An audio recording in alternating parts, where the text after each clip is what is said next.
स्वराज्य न्यूज मराठी, माझा हक्क माझं राज्य स्वराज्य। नाशिक रोड इथल्या दत्त मंदिर सिग्नलजवळ असलेल्या एका मोठ्या इमारतीत 4थ्या मजल्यावर राष्ट्रीय सेवा मिलिटरी अकॅडमी नावानं क्लासेस चालवला जातोय।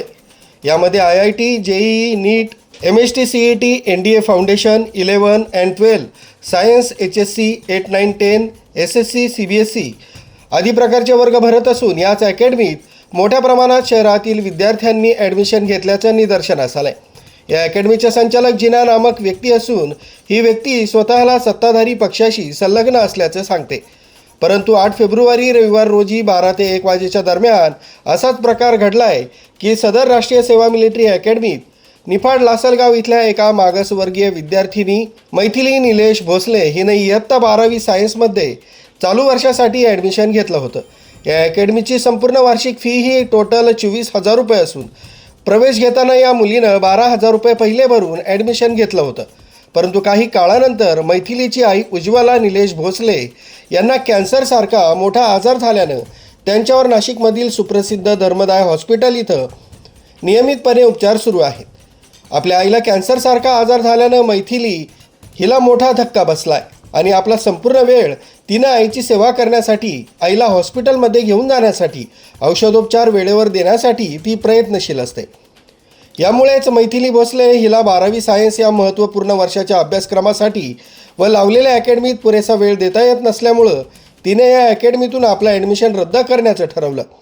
त्यानुसार तिनं नाशिक रोड दत्त मंदिर सिग्नलजवळील भंडारी ज्वेलर्सच्या वर 4थ्या मजल्यावर असलेल्या राष्ट्रीय सेवा मिलिटरी अकॅडमीत जाऊन माझे ओरिजिनल डॉक्युमेंट परत द्या अशी मागणी संचालक जिना यांच्याकडे केली।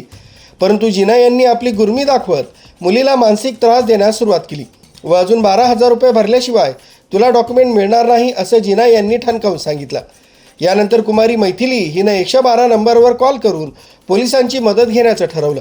यानुसार उपनगर पोलीस ठाण्यातील कर्मचारी यांनी दत्त मंदिर रोडवरील अकॅडमीत धाव घेऊन जिना यांना मदत करण्यास सांगितलं। परंतु याच दिवशी म्हणजेच 7 फेब्रुवारी रोजी मैथिली निलेश भोसले हिला पुन्हा अजून 5,000 रुपये भर, मग डॉक्युमेंट देतो असं सांगितलं। त्यानुसार तिनं 5,000 रुपये जिना यांना दिले। मात्र जिना हा ऐकतोच कसा। मग मुलीनं आपल्या मामा समवेत दुसऱ्या दिवशी म्हणजेच रविवारी पुन्हा जिना यांची अकॅडमी गाठली आणि जिना यांच्याकडे डॉक्युमेंटची मागणी केली। पण जिना हे ऐकण्याच्या मनस्थितीत नसल्यानं मग मात्र मुलीनं मी माझ्या जीवाचं काही करून घेईल असं सांगितलं आणि 112 नंबरवर दुसऱ्या दिवशीही कॉल केला। यानंतर मात्र पोलीस व पत्रकार आल्याचं बघून मुलीला डॉक्युमेंट्स देण्यास होकार दिला। या प्रकरणातून सांगायचं एवढंच की जिना नावाचा नामक हा भोपाळ राज्यातून येऊन मी एका विधेयकाचा नातेवाईक आहे, मी सत्ताधारी पक्षाचा पदाधिकारी आहे, मी याला ओळखतो, मी त्याला ओळखतो असं सांगून मराठी माणसांना वेड्यात काढायचा धंदा करीत आहे। ही अकॅडमी प्रायव्हेट असून नाशिक रोड भागात काही खाजगी अकॅडमी व क्लासच्या माध्यमातून विद्यार्थ्यांकडून पैशाची लूटमार करण्याचा हा जणू काय व्यवसाय सुरू झाल्याचं दिसून येत आहे। विद्यार्थ्यांची व मागासवर्गीय विद्यार्थिनींची केलेली छळवणूक हे कितपत योग्य आहे आणि अशा किती विद्यार्थ्यांना या अकॅडमीच्या माध्यमातून येणाऱ्या काळात जिना हा चुना लावणार हे बघणं महत्त्वाचं ठरणार आहे। तुम्हाला त्रास होईल, तुम्हाला परत एकदा सांगतो, सगळ्यांना त्रास होईल। माझं नाव मैथिली निलेश भोसले। मी राष्ट्रीय सेवा मिलिटरी अकॅडमीमध्ये मी 12वीला ॲडमिशन घेतलं होतं।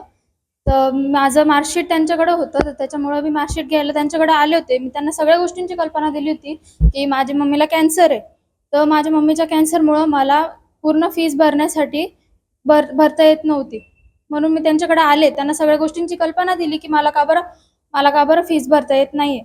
तर ते मला बोलले की तू पूर्ण फीस भरल्याशिवाय तुला तुझं मार्कशीट किंवा तुझं जे डॉक्युमेंट्स असतील ते डॉक्युमेंट्स तुला भेटणार नाही। पण मी 112ला कॉल केला। मग 112ला कॉल केल्यानंतर ते इथं आले, त्यांनी मला मदत केली आणि ते क्लासला येऊन त्यांच्या समोर सुद्धा बोलून गेले की 5,000 देऊन तुम्ही तुमचं जे आहे ते सगळं करा आणि तिला तिचं डॉक्युमेंट्स जे असतील ते देऊन टाका। पण दुसऱ्या दिवशी मी आल्यानंतर त्यांनी मला सांगितलं, 5,000 मी त्यांना आधी दिले होते, पण दुसऱ्या दिवशी येऊन मी त्यांना सांगितलं की मला माझे डॉक्युमेंट्स पाहिजे। तर ते बोलले की अजून तुम्ही जोपर्यंत 5,000 भरत नाही तोपर्यंत तुम्हाला तुमचे डॉक्युमेंट्स भेटणार नाही। त्यानंतर मी परत ते मला बोलले की तुझ्या मम्मीचं जर पुढे चालून अजून काही झालं तर तुझं पुढचं शिक्षण कोण करणार आहे। मग मी त्यांना सांगितलं की माझे पुढच्या शिक्षणाचं मी बघते, मला आत्ताच्या आत्ता माझे डॉक्युमेंट्स पाहिजे। तर मी परत 112ला कॉल करून परत पोलिसांना इथे बोलून घेतलं आणि त्यांच्याकडे जाऊन त्यांच्यासोबत ते बोलले. हो. तर मी रिपोर्टरांना सुद्धा बोलवले. मग रिपोर्टर आल्यानंतर